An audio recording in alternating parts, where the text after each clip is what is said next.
Let me tell you a story. I'm trying to show you why you must pay attention to people's orientation. I think then we were in Ife. There was this guy. He was asking a girl out. I won't mention the guy's name, so in case if he's in this meeting. People move. I'm sure he should have grown by now, because nobody with that kind of foolishness will grow old. So he spoke to the girl, dropped point line. You are this. The girl looked at him, sized him up, and the girl placed her hand on his shoulder. I said, "What's your name again?" He said, "My name is so and so." The girl said, "All that you have just said, go and think about it." You know what the guy said? He said, "Okay, I'll go and think about it." That is what somebody would have done. Many of those things will not make it to your status if only you are patient. That it is not about just getting married. It's not about changing status, say now I'm engaged. It is about doing it properly with the right person, with the right sense. He may dress well, but it's not fine. I'm sorry, but that's the truth. I met a guy, unfortunately, the son of one of the most powerful politicians in this country. We had a relationship, met the wife. When you go to their house, the picture you are seeing on the wall and the woman you are seeing are not the same thing. Have you seen people that when they marry a person, the person starts depreciating immediately because of the quality of individual that they are? And after a while, the lady came and said, "And I talk to you." Said, "You see this guy is a beast. The guy cannot have sex until he will beat her till she was dying. That was when he will now enjoy sex." It do so, you come with a touch of 50 cents. I like them like that, young, free and wild, like a tiger will tear you. I like it like that. Should we tell them?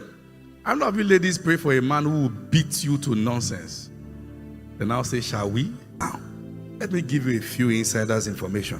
The percentage of married people who wish they did not marry their spouse is more than the percentage of those who are happily married.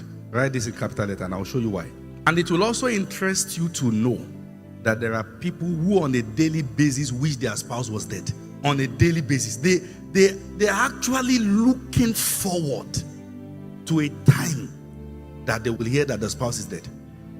One of my friends was sharing with me, a man close to them was sick. They rushed the man to the hospital. They were rushing around. Let's see how we can help him. And the wife just held his hand. And the wife said, "Let him die. His wala is too much. Let him die." Listen to what I'm saying. The day those people got married, they took pictures. Marriage is so deep. You have to know who you are marrying. You cannot just commit your entire life because the fellow is an introvert, because the fellow is fine. It's so deep, and there are many reasons, and we have to be realistic with this. Some people are married to people that they have no emotional connection to. They feel nothing, and somebody say just marry like that, it will meet you later. It won't. It won't. The kind of love, are you with me, that you have for brethren in church is agape. If Pastor Tumishe comes to meet me now, I just say, "Apostle, I love you, I love you."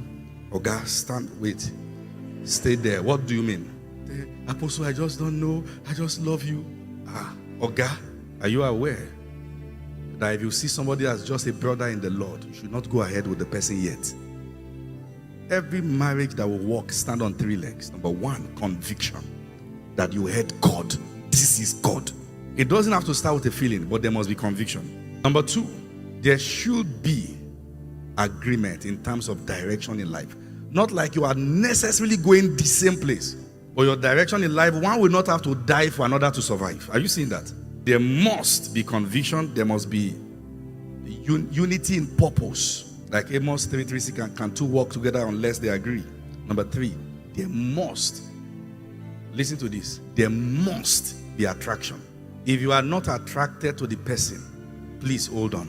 When you see couples that are not attracted to themselves, you can tell they are struggling to confess love. And listen to this, when it comes to the issue of attraction, many things can actually kill your sense of attraction. One of the most powerful things that can kill your attraction is pornography. What pornography will do is that it will objectify the opposite sex. It will make them as a sexual object. Once you are hooked on it, you will only feel satisfied based on the idol, your sexual idol in that realm. And you see, this is the reason why many are married.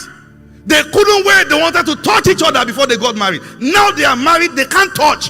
Because somebody is distracted with pornography. And listen to this.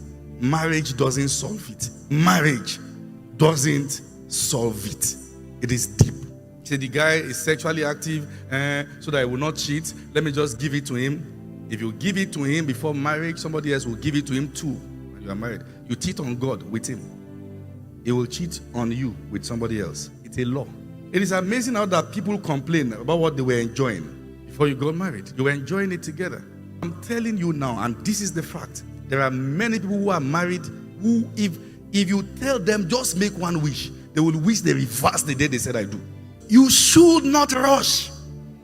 It is better, regardless of your age, that you are single and trusting God for a spouse than to be married and hoping one day you find a way out. It is not everyone that lost their spouse that are truly mourning. Some feel they have just earned their freedom. It is very important. Thank you for watching BBNet Media. May the inspiration and knowledge you have received today stay with you throughout your week. If you've been blessed by this message, please share it with someone who needs to hear it. And don't forget to hit that subscribe button and the notification bell so you can stay up to date on all our latest inspirational content. Join us next time for a more uplifting messages on faith and relationships. Until then, keep walking in faith and remember that God is always with you, guiding and directing your path. Thank you once again for watching. God bless you richly.